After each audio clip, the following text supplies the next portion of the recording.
Hello dear students, ਸਾਰਿਆਂ ਨੂੰ ਪਿਆਰ ਭਰੀ ਸਤਿ ਸ਼੍ਰੀ ਅਕਾਲ। ਐਂਡ ਪੰਜਾਬ ਅਚੀਵਮੈਂਟ ਸਰਵੇ ਦੇ ਜਿਹੜਾ ਲਾਸਟ ਤੁਹਾਡਾ ਰਿਵੀਜ਼ਨ ਟੈਸਟ ਹੋਇਆ ਹੈਗਾ 1 ਨਵੰਬਰ 2020 ਵਾਲਾ, ਠੀਕ ਹੈ। ਤਾਂ ਉਹਦੇ ਨਾਲ ਰਿਲੇਟਡ ਆਪਾਂ ਆਨਸਰ ਕੀ ਡਿਸਕਸ ਕਰਦੇ ਹਾਂ ਅੱਜ। ਤਾਂ ਦੇਖੋ ਤੁਹਾਡੀ ਕਿੰਨੀ ਕੁ ਤਿਆਰੀ ਹੈ, ਕਿਉਂਕਿ ਤਿਆਰੀ ਬਹੁਤ ਜ਼ਰੂਰੀ ਹੈ ਪੁੱਤਰ। ਤੁਹਾਨੂੰ ਪਤਾ ਹੈ ਕਿ ਤੁਹਾਡੀ ਡੇਟ ਸ਼ੀਟ ਆ ਚੁੱਕੀ ਹੈ ਔਰ ਫਾਈਨਲ ਤੁਹਾਡਾ ਜਿਹੜਾ ਹੈਗਾ ਪੈਸ ਐਗਜ਼ਾਮ 11 ਨਵੰਬਰ ਤੋਂ ਸਟਾਰਟ ਹੋਣ ਜਾ ਰਹੇ ਆ ਔਰ ਤੁਸੀਂ ਬਹੁਤ ਵਧੀਆ ਤਿਆਰੀ ਉਹਦੀ ਕਰ ਲਈ ਹੋਣੀ ਆ। आओ चैक करते हैं अपनी तैयारी। आंसर की पहला सवाल अपना सीगा -1 ਅਤੇ 0 ਦੇ ਵਿਚਕਾਰ ਕਿੰਨੀਆਂ ਪਰਿਮੇय ਸੰਖਿਆਵਾਂ ਹੁੰਦੀਆਂ ਹਨ ਬਈ। ਤਾਂ ਕਿਸੇ ਵੀ ਦੋ ਸੰਖਿਆਵਾਂ ਦੇ ਵਿਚਕਾਰ ਪਰਿਮੇय ਸੰਖਿਆਵਾਂ ਦੀ ਗਿਣਤੀ ਕੀ ਹੁੰਦੀ ਆ? ਅਨੰਤ ਹੁੰਦੀ ਪੁੱਤਰ। ਕਿੰਨੀ ਹੁੰਦੀ ਆ? ਅਨੰਤ, ਯਾਨੀ ਇਨਫਾਈਨਾਈਟ ਨੰਬਰਸ ਹੁੰਦੇ ਆਪਣੇ ਕੋਲ। ਪ੍ਰਸ਼ਨ ਨੰਬਰ 2 ਜੀ ਆ, ਕਿਸੇ ਸਕੂਲ ਦੀ ਇੱਕ ਵਿਸ਼ੇਸ਼ ਜਮਾਤ ਦੇ ਹੇਠ ਲਿਖੇ ਇੱਕ ਛੜ ਗ੍ਰਾਫ ਨੂੰ ਪੜ੍ਹ ਕੇ ਦੱਸੋ ਕਿ ਕਿਹੜੇ 2 ਸਾਲਾਂ ਵਿੱਚ ਵਿਦਿਆਰਥੀਆਂ ਦੀ ਸੰਖਿਆ ਦੁੱਗਣੀ ਹੋਈ। ਤਾਂ ਦੇਖ ਲਓ ਤੁਹਾਡੇ ਸਾਹਮਣੇ ਪੁੱਤਰ ਜੀ ਗ੍ਰਾਫ ਹੈ। ਤਾਂ ਕਿਹੜੇ 2 ਸਾਲਾਂ ਵਿੱਚ ਸੰਖਿਆ ਦੁੱਗਣੀ ਹੋਈ? ਪਹਿਲੇ ਸਾਲ ਵਿੱਚ ਦੇਖੋ ਸੰਖਿਆ ਕਿੰਨੀ ਹੈ ਆਪਣੇ ਕੋਲ? 2000 ਦੇ ਵਿੱਚ ਸੰਖਿਆ ਸੀ ਆਪਣੇ ਕੋਲ 30 ਸੰਖਿਆ ਸੀ ਔਰ 2003 ਦੇ ਵਿੱਚ ਕਿੰਨੀ ਹੋ ਗਈ ਆਪਣੇ ਕੋਲ? 60 ਹੋ ਗਈ, ਠੀਕ ਹੈ। ਤਾਂ ਦੁੱਗਣੀ ਹੋ ਗਈ। ਇਟ ਮੀਨਸ 2000 ਤੋਂ ਲੈ ਕੇ 2003 ਦਾ ਜਿਹੜਾ ਰਾਈਟ ਆਨਸਰ ਬਣੇਗਾ ਆਪਣੇ ਕੋਲ, ਠੀਕ ਹੈ।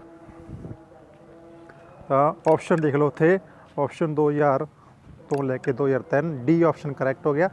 ਉਸ ਤੋਂ ਬਾਅਦ ਹੈ ਪੁੱਤਰ ਆਪਣੇ ਕੋਲ ਪ੍ਰਸ਼ਨ ਨੰਬਰ 3, ਪਰਿਮੇय ਸੰਖਿਆਵਾਂ -a/b ਦਾ ਜੁੜਾਤਮਕ ਉਲਟ ਕੀ ਹੋਵੇਗਾ। ਤਾਂ ਜੁੜਾਤਮਕ ਉਲਟ ਸਮਝਣ ਵਾਸਤੇ ਪੁੱਤਰ ਜੀ ਇੱਕ ਫੰਡਾ ਹੁੰਦਾ ਆਪਣੇ ਕੋਲ, ਧਿਆਨ ਨਾਲ ਸਮਝ ਲਓ। ਕੋਈ ਵੀ ਸੰਖਿਆ ਹੋਵੇ ਤਾਂ ਉਹਦਾ ਜੁੜਾਤਮਕ ਉਲਟ ਪਤਾ ਕਰਨਾ ਹੋਵੇ। ਜੇ ਮੰਨ ਲਓ ਸੰਖਿਆ a ਹੈ ਤਾਂ ਇਹਦਾ ਜੁੜਾਤਮਕ ਉਲਟ ਕਿੰਨਾ ਬਣੇਗਾ? -a ਬਣੇਗਾ, ਠੀਕ ਹੈ। ਤਾਂ ਜੇ ਸੰਖਿਆ -a ਹੈ ਤਾਂ ਇਹਦਾ ਜੁੜਾਤਮਕ ਉਲਟ ਕਿੰਨਾ ਬਣੇਗਾ? ਪਲੱਸ ਦਾ a, ਠੀਕ ਹੈ। ਤਾਂ ਸਾਈਨ ਉਲਟ ਹੋ ਜਾਂਦਾ ਹੈਗਾ। ਇਟ ਮੀਨਸ ਦੇਖ ਲਓ ਤੁਸੀਂ ਆਨਸਰ ਕਿਹੜਾ ਬਣੇਗਾ? -a/b ਦਾ ਜੁੜਾਤਮਕ ਉਲਟ ਪਲੱਸ ਦਾ a/b ਬਣੇਗਾ, ਠੀਕ ਹੈ। ਆਪਸ਼ਨ ਬਣ ਜਾਏਗਾ ਰਾਈਟ ਆਪਣੇ ਕੋਲ ਡੀ, ਠੀਕ ਹੈ। ਨੈਕਸਟ ਪ੍ਰਸ਼ਨ ਨੰਬਰ 4, ਇੱਕ ਬੈਗ ਵਿੱਚ 2 ਲਾਲ ਅਤੇ 5 ਹਰੀਆਂ ਗੇਂਦਾਂ ਹਨ, ਠੀਕ ਹੈ। ਬੈਗ ਅੰਦਰ ਦੇਖੇ ਬਿਨਾ ਇੱਕ ਗੇਂਦ ਕੱਢੀ ਜਾਂਦੀ ਹੈ ਤਾਂ ਸੰਭਾਵਨਾ ਪਤਾ ਕਰੋ ਕਿ ਕੱਢੀ ਗਈ ਗੇਂਦ ਲਾਲ ਰੰਗ ਦੀ ਹੋਵੇ, ਠੀਕ ਹੈ। ਤਾਂ ਲਾਲ ਰੰਗ ਦੀਆਂ ਕਿੰਨੀਆਂ ਗੇਂਦਾਂ ਪੁੱਤਰ ਆਪਣੇ ਕੋਲ? 2। ਸੰਭਾਵਨਾ ਦਾ ਫਾਰਮੂਲਾ ਹੁਣ ਤੁਹਾਨੂੰ ਪਤਾ ਲੱਗ ਹੀ ਗਿਆ ਕੀ ਹੁੰਦਾ ਹੈਗਾ? ਅਨੁਕੂਲ ਪਰਿਣਾਮ ਬਟੇ ਕੁੱਲ ਪਰਿਣਾਮ। ਤਾਂ ਅਨੁਕੂਲ ਪਰਿਣਾਮ ਕਿੰਨੇ ਬਣ ਗਏ ਆਪਣੇ ਕੋਲ? 2 ਲਾਲ ਗੇਂਦਾਂ।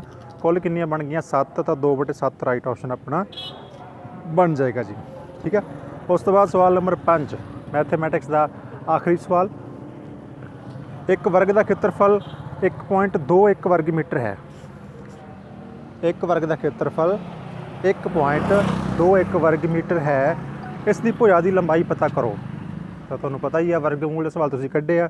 ਤਾਂ 1.21 ਦਾ ਵਰਗਮੂਲ ਕੱਢਣਾ ਹੈਗਾ, ਜਾਂ ਇਹ ਦੇਖ ਲਓ ਬਾਈ ਆਪਸ਼ਨ ਵੀ ਕਿਹੜੀ ਭੁਜਾ ਨੂੰ ਗੁਣਾ ਕਰਕੇ 1.21 ਵਰਗ ਸੈਂਟੀਮੀਟਰ ਆਨਸਰ ਬਣੇਗਾ। ਤਾਂ ਆਪਸ਼ਨ ਬਣੇਗਾ ਆਪਣੇ ਕੋਲ ਸੈਕਿੰਡ 1.1, ਠੀਕ ਹੈ। ਮਤਲਬ 1.1 ਨੂੰ ਜਦੋਂ 1.1 ਨਾਲ ਗੁਣਾ ਕਰੋਗੇ ਤਾਂ ਆਨਸਰ ਆਏਗਾ 1.21 ਵਰਗ ਮੀਟਰ, ਠੀਕ ਹੈ।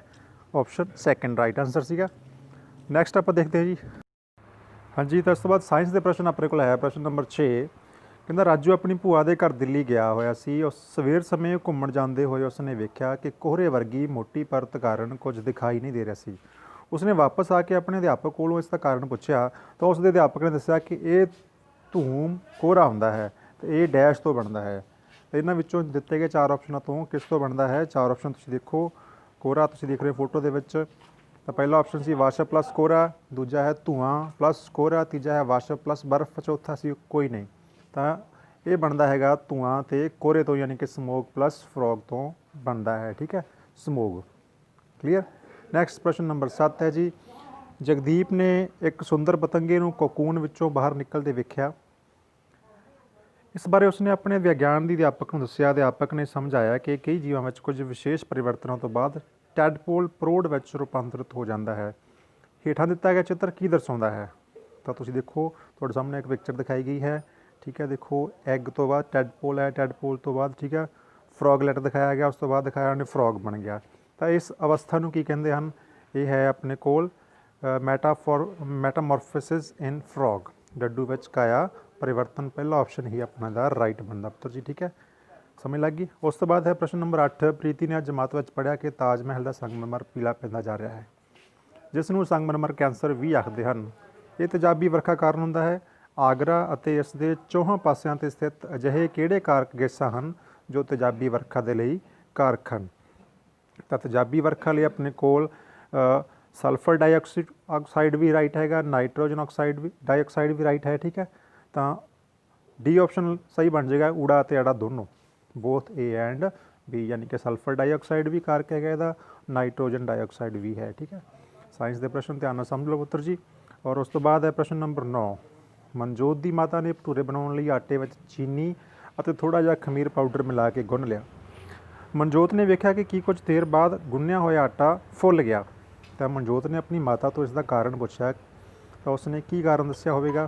ਹਾਂਜੀ, ਤਾਂ ਉਸਨੇ ਕਾਰਨ ਦੱਸਿਆ ਹੋਵੇਗਾ ਕਿ ਤਾਂ ਪੁੱਤਰ ਇੱਥੇ ਰਾਈਟ ਆਪਸ਼ਨ ਬਣ ਗਿਆ ਆਪਣੇ ਕੋਲ ਆਪਸ਼ਨ 2, ਯਾਨੀ ਕਿ ਕਹਿੰਦਾ carbon dioxide gas during respiration and gas bubbles spread in the dough causing its volume. Option second right ਬਣ ਗਿਆ। ਠੀਕ ਹੈ, ਇਹਦਾ ਖਮੀਰ ਸਾਹ ਕਿਰਿਆ ਦੌਰਾਨ ਕਾਰਬਨ ਡਾਈਆਕਸਾਈਡ ਗੈਸ ਪੈਦਾ ਕਰਦਾ ਹੈ ਅਤੇ ਗੈਸ ਦੇ ਬੁਲਬੁਲੇ ਆਟੇ ਵਿੱਚ ਫੈਲ ਜਾਂਦੇ ਹਨ, ਜਿਸ ਕਰਕੇ ਆਟਾ ਜਿਹੜਾ ਹੈਗਾ ਫੁੱਲ ਜਾਂਦਾ ਆਪਣਾ। ਠੀਕ ਹੈ ਜੀ, ਤਾਂ ਅੱਗੇ ਹੈ ਪ੍ਰਸ਼ਨ ਨੰਬਰ 10, ਸਾਇੰਸ ਦਾ ਆਖਰੀ ਪ੍ਰਸ਼ਨ। ਏਕਮ ਨੂਰ ਆਪਣੀਆਂ ਗਰਮੀਆਂ ਦੀਆਂ ਛੁੱਟੀਆਂ ਵਿੱਚ ਪਰਬਤ ਆਰੋਹਣ ਲਈ ਜਾਣਾ ਚਾਹੁੰਦਾ ਹੈ, ਮਤਲਬ ਉਹ ਮਾਊਂਟੇਨਰਿੰਗ ਪਹਾੜਾਂ ਦੀ ਸੈਰ ਕਰਨਾ ਚਾਹੁੰਦਾ ਹੈ। ਉਸ ਦੇ ਪਿਤਾ ਜੀ ਨੇ ਪਰਬਤ 'ਤੇ ਚੜ੍ਹਨ ਦੇ ਲਈ ਕਿਸ ਰੇਸ਼ੇ ਤੋਂ ਬਣੇ ਰੱਸੇ ਦੀ ਵਰਤੋਂ ਕਰਨ ਲਈ ਕਿਹਾ? ਤਾਂ ਮਤਲਬ ਪਰਬਤਾਂ ਚੜ੍ਹਨ ਲਈ ਕਿਸ ਕਿਸਮ ਦਾ ਰੱਸਾ ਵਰਤਿਆ ਜਾਂਦਾ ਹੈ? ਤਾਂ ਉਹ ਰੱਸੇ ਜਿਹੜੇ ਨਾਇਲਨ ਤੋਂ ਬਣੇ ਹੁੰਦੇ ਆ, ਉਹੀ ਰੱਸੇ ਵਰਤੇ ਜਾਂਦੇ ਜਿਹੜੇ ਛੇਤੀ ਟੁੱਟਦੇ ਨਹੀਂ ਔਰ ਆਪਣੇ ਫਾਇਦੇਮੰਦ ਹੁੰਦੇ। ਠੀਕ ਹੈ, ਸੋ ਇਹ ਸੀ ਪੁੱਤਰ ਆਪਣੇ ਪ੍ਰਸ਼ਨ ਸਾਇੰਸ ਦੇ।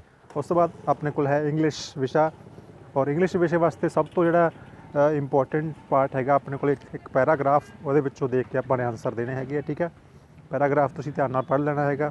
ਠੀਕ ਹੈ, ਔਰ ਪਹਿਲਾ ਪ੍ਰਸ਼ਨ ਪੁੱਛਿਆ ਉਹਨੇ, ਵਟ ਕਾਈਂਡ ਆਫ ਐਨੀਮਲਸ ਵਰ ਪਰਸੀ ਐਂਡ ਬੱਬਾ। ਤਾਂ ਦੋਨਾਂ ਕੋਲ ਕਿਸ ਤਰ੍ਹਾਂ ਦੇ ਐਨੀਮਲ ਸੀਗੇ? ਤਾਂ ਦੋਨਾਂ ਕੋਲ ਕੀ ਸੀਗੇ? ਡੌਗ ਸੀਗੇ। ਠੀਕ ਹੈ, ਉਸ ਤੋਂ ਬਾਅਦ ਪ੍ਰਸ਼ਨ number 12, who did Percy visit first when he went outside. ਤਾਂ ਉਹ ਜਦੋਂ ਪਹਿਲਾਂ ਬਾਹਰ ਨਿਕਲੀ ਤਾਂ ਉਸਨੇ ਜਿਹੜੀ ਹੈਗੀ ਆਪਣੇ ਮਿੱਤਰ ਡੌਗ ਨੂੰ ਜਿਹੜਾ ਸੀਗਾ ਐਲਨ, ਉਹਦੇ ਨੂੰ ਮਿਲੀ ਜੀ। ਠੀਕ ਹੈ, ਜਾ ਕੇ ਉਸ ਤੋਂ ਬਾਅਦ ਵਾਈ ਡਿਡੰਟ ਬਰਡਸ ਲੁੱਕ ਐਟ ਪਰਸੀ। ਦੇਖੋ ਬੇਟਾ, ਇੱਕ ਕੰਪਰੀਹੈਂਸ਼ਨ ਦਾ ਕੰਮ ਹੈਗਾ ਵਾ, ਇਹ ਬਿਨਾਂ ਪੈਰਾ ਪੜ੍ਹੇ ਤੋਂ ਆਪਾਂ ਆਨਸਰ ਨਹੀਂ ਦੇ ਸਕਦੇ। ਠੀਕ ਹੈ, ਤੁੱਕੇ ਨਹੀਂ ਲਾਉਣੇ ਇਹਦੇ, ਆਪਾਂ ਪੈਰੇ ਨੂੰ ਧਿਆਨ ਨਾਲ ਪੜ੍ਹਨਾ ਹੈਗਾ। ਇਹਨਾਂ ਪ੍ਰਸ਼ਨਾਂ ਦੇ ਉੱਤਰ ਪੈਰੇ ਦੇ ਵਿੱਚੋਂ ਹੀ ਮਿਲਣਗੇ। ਕੰਪਰੀਹੈਂਸ਼ਨ ਇੱਕ ਬਹੁਤ ਵਧੀਆ ਕਲਾ ਹੈ, ਔਰ ਤੁਹਾਨੂੰ ਜਿਹੜੇ ਤੁਹਾਡੀ ਅਗਲੀ ਜ਼ਿੰਦਗੀ ਵਿੱਚ ਆਉਣ ਵਾਲੇ ਟੈਸਟ ਹੋਣਗੇ, ਹਰੇਕ ਟੈਸਟ ਵਿੱਚ ਇਸ ਤਰ੍ਹਾਂ ਦੇ ਤੁਹਾਨੂੰ ਪੈਸੇਜ ਮਿਲਣਗੇ। ਚੰਗੀ ਤਰ੍ਹਾਂ ਪੜ੍ਹਨਾ ਔਰ ਫਿਰ ਤੁਸੀਂ ਰਾਈਟ ਆਨਸਰ ਕਰਨੇ ਹੈ। ਠੀਕ ਹੈ, why didn't the birds look at Percy. ਠੀਕ ਹੈ, ਬਰਡਸ ਉਹਦੇ ਵੱਲ ਕਿਉਂ ਨਹੀਂ ਦੇਖਿਆ? ਕਿਉਂਕਿ ਬਰਡਸ ਕੀ ਕਰ ਰਹੇ ਸੀਗੇ? ਕੁਛ ਨਾ ਕੁਛ ਖਾਣ ਦੇ ਵਿੱਚ ਬਿਜ਼ੀ ਸੀਗੇ। They are busy in eating. What sound did Percy make. ਤਾਂ ਦੋਨੇ ਜਦੋਂ ਪਰਸੀ ਅਤੇ ਉਹਦਾ ਫਰੈਂਡ ਮਿਲੇ ਤਾਂ ਉਹਨੇ ਕਿਸ ਤਰ੍ਹਾਂ ਦੀ ਆਵਾਜ਼ ਕੱਢੀ? ਬਿੱਲੀ ਦੀ ਆਵਾਜ਼ ਕੱਢ ਕੇ ਬੁਲਾਇਆ ਉਸਨੇ, ਮਿਆਓ। ਠੀਕ ਹੈ, meow. What did Percy do when he went home. ਤਾਂ ਜਦੋਂ ਉਹ ਘਰ ਗਈ ਤਾਂ ਉਸਨੇ ਕੀ ਕਰਨਾ ਚਾਹਿਆ? ਤਾਂ ਤੁਸੀਂ ਪੜ੍ਹੀ ਹੋਣੀ ਪੈਰੇ ਦੀ ਲਾਸਟ ਲਾਈਨ ਜਿਹੜੀ, ਤੁਸੀਂ ਦੇਖ ਲਓ ਇੱਕ ਵਾਰੀ ਫੇਰ ਕੀ ਕਿਹਾ ਸੀ ਉਹਨੇ, ਵੀ ਜਦੋਂ ਉਹ ਪਹੁੰਚ ਗਏ ਸੀਗੇ ਘਰ ਤਾਂ ਲਾਸਟ ਲਾਈਨ ਪੜ੍ਹੋ, they were tired and it was a good time to take a nap. ਤਾਂ ਨੈਪ ਵਰਡ ਦਾ ਮੀਨਿੰਗ ਜੇ ਤੁਹਾਨੂੰ ਪਤਾ ਹੈਗਾ ਤਾਂ ਤੁਸੀਂ ਰਾਈਟ ਆਨਸਰ ਕਰ ਸਕਦੇ ਹੈਗੇ ਆ। ਨੈਪ ਹੁੰਦਾ ਹੈਗਾ ਨੀਂਦ ਦੀ ਝਪਕੀ ਲੈਣਾ। ਠੀਕ ਆ, ਮਤਲਬ ਥੋੜ੍ਹੇ ਟਾਈਮ ਲਈ ਸੌਣਾ। ਤਾਂ ਇਹਦਾ ਮਤਲਬ ਟੁਕ ਏ ਸ਼ਾਰਟ ਸਲੀਪ, ਰਾਈਟ ਆंसर बन गया ਇਹਦਾ। उस तो बाद आगे अपने को हिंदी के प्रश्न। हमारी राष्ट्रीय भाषा पंजाबी शब्द कर्मचारी के लिए निम्नलिखित शब्दों में से कौन सा शब्द उचित है? कर्मचारी ਨੂੰ हिंदी किमें लिखांगे ਆਪਾਂ? ऑप्शन डी राइट आंसर है बेटा दा। निम्नलिखित शब्दों में से पुष्प शब्द का अर्थ स्पष्ट करने वाला शब्द चुनो। पुष्प को हिंदी में कैसे लिखते हैं? ठीक है, फूल। फूल सी इसका राइट आंसर है। होनहार बिरवान के होत चीकने पात। होनहार बिरवान के होत चीकने पात। गुणवान के गुण बचपन में ही दिखाई देने लगते हैं, ये इसका सही उत्तर है, इस लोकोक्ति का अर्थ है। ठीक है, प्रश्न नंबर 19 है, धोबी शब्द का स्त्री लिंग शब्द बताओ। धोबी शब्द का, धोबी का धोबिन। ठीक है, सही लिखना है, धोबिन ऐसे लिखते हैं। प्रश्न नंबर 20, दिए गए अनुचित कर्म वाले शब्द लासफा के वर्णों से निम्नलिखित में से कौन सा सार्थक शब्द बन सकता है? तो लासफा के शब्दों को, ठीक है, हमने यूज़ करना है और इससे क्या बनेगा, फासला, फासला इसको हम बना सकते हैं।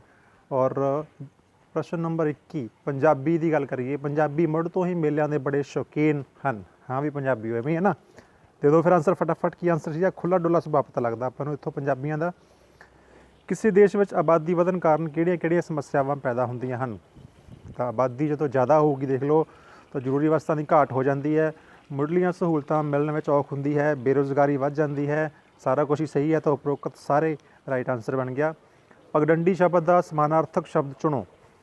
पगडंडी शब्द का समानार्थक शब्द, पगडंडी तुसीं खेतों में अक्सर देखा होना है कि जितों दी लोग लंघते हैं ना उत्थों जो घाह जो मर जाता है तो राह वधिया बन जाता है। ठीक है, पगडंडी राह होंदा है।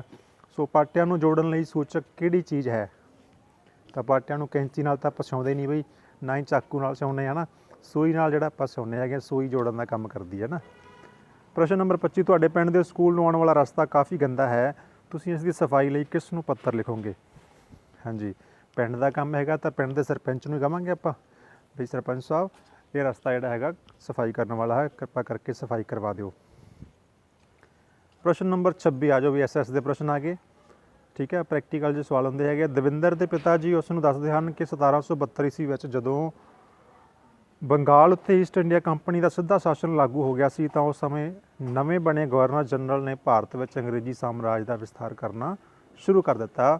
उस गवर्नर जनरल का की नाम सी बई, तो की नाम सी उहदा, वॉरेन हेस्टिंग्स। ठीक है, यही नाम सीगा, पहला ही ऑप्शन जिहड़ा हैगा ठीक है अपने कोल, वॉरेन हेस्टिंग्स। तो अगला है सवाल अपने कोल, देखिए प्रश्न नंबर 27 के कहता है वो कि रिपोर्ट सी जिस विच ये सिफारिश की गई कि इंडियन सिविल सर्विसिज में 33% भारतीयों को नियुक्त किया जाए और हौली हौली इन्हों की गिणती बढ़ाई जाए। तो ये कि रिपोर्ट सी हेठ लिखा विचों अपने को 4 ऑप्शन ने, रेगूलेटिंग एक्ट रिपोर्ट सी, या फिर पिट्स इंडिया एक्ट सीगा, या मोंटेगू चैम्सफोर्ड रिपोर्ट सी, या फिर कोई नहीं। तो it was regulating act report, option A correct. ठीक है, तो आंसर अपने कोल। उस तो बाद सवाल नंबर अपने को 28 विद्यार्थियों उस एक्ट का नाम दसो जिस अनुसार कलकत्ते में सर्वोच्च अदालत यानी कि सुप्रीम कोर्ट की स्थापना की गई सी। हाँ जी, तो इट वाज आल्सो 1773 वाला रेगूलेटिंग एक्ट। ठीक है, ऑप्शन ए ही इसका राइट आंसर बनना सीगा। उस तो बाद है लॉर्ड हेस्टिंग्स के समय बहुत सारिया रियासतों ने अंग्रेज़ों की अधीनता मान ली सी, जिस विच अंग्रेजी साम्राज्य का काफ़ी विस्तार हो गया। तुसीं ये दसना है कि राजस्थान दियाँ कुल कितनियां रियासतों ने अधीनता स्वीकार की सी। तो राजस्थान दियाँ कुल 29 जिहड़ियां हैगियां प्रिंसली स्टेट्स यानी रियासतों ने यह अधीनता स्वीकार कर ली सी। ठीक है, और प्रश्न नंबर अपने को लास्ट है 30 वो किहड़ा अनुच्छेद है जिस विच राजनीति के निर्देशक सिद्धांतां अधीन राज्यां नूं निर्देश दिते गए कि 14 साल तक दे बच्चों लई राज 10 सालों के अंदर मुफ्त अते लाजमी सिक्ख्या देने का प्रबंध करनगे।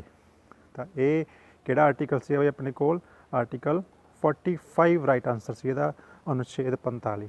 ठीक है, सो पुत्र जी ये तुहाडे सवाल सीगे और उम्मीद है तुहाडे काफ़ी सवाल सही होए होणगे। अगर कोई गलती सी तो राइट आंसर नोट कर लो ताकि नैक्सट टाइम तुहाडी गलती ना होवे। ठीक है, सो थैंक यू बेटा जी, take care, God bless you. मिलते नैक्सट वीडियो और जुड़े रहो चैनल नाल। Thank you, bye bye.